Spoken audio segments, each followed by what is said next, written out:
samarali ishlashini xohlaysizmi? Traktoringiz ko'p yo'l sarflayaptimi? Unda bu ma'lumotlar siz uchun. Traktor tanlashda traktorning g'ildiraklar bazasiga e'tibor bering. Oldi o'q bilan orqa o'qning masofasi iloji boricha katta bo'lishi kerak. Sababi g'ildiraklar bazasi qancha katta bo'lsa, traktor dala ishlarida shuncha mustahkam turadi.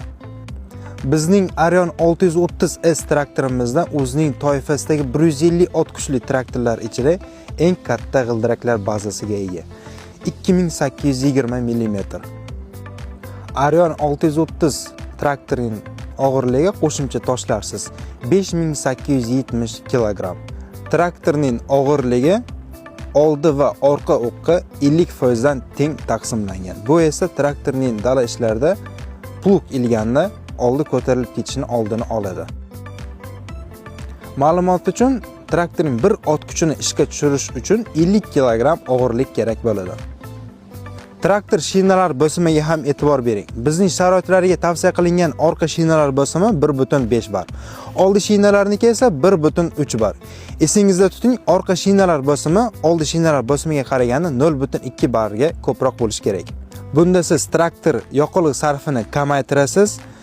Traktor shinalari tez yeyilishini oldini olasiz, traktor sirpanmaydi va yaxshi tortadi. Hurmatli kuzatuvchilar, videomiz sizga foydali bo'lgan bo'lsa, like bosing. Keyingi videolarda yanada qiziqarli ma'lumotlar berib borishni davom etamiz. Kanalimizga obuna bo'ling. Assalomu alaykum hurmatli kuzatuvchilar.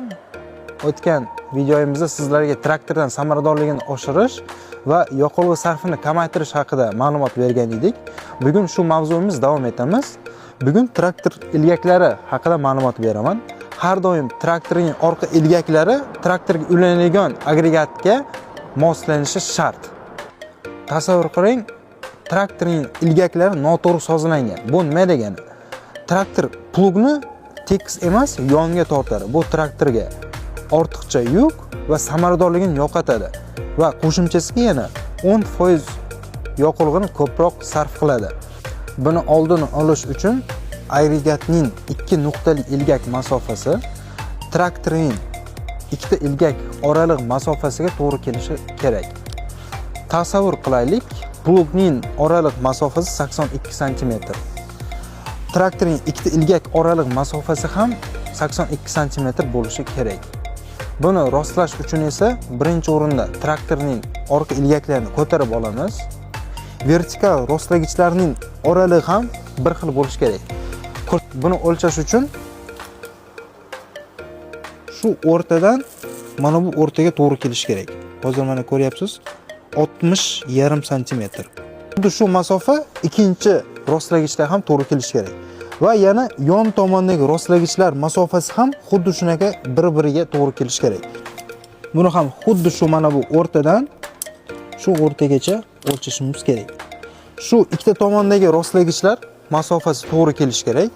Vertikal rostlagichlar to'g'ri kelish kerak va orqa ilgaklar mos kelish kerak.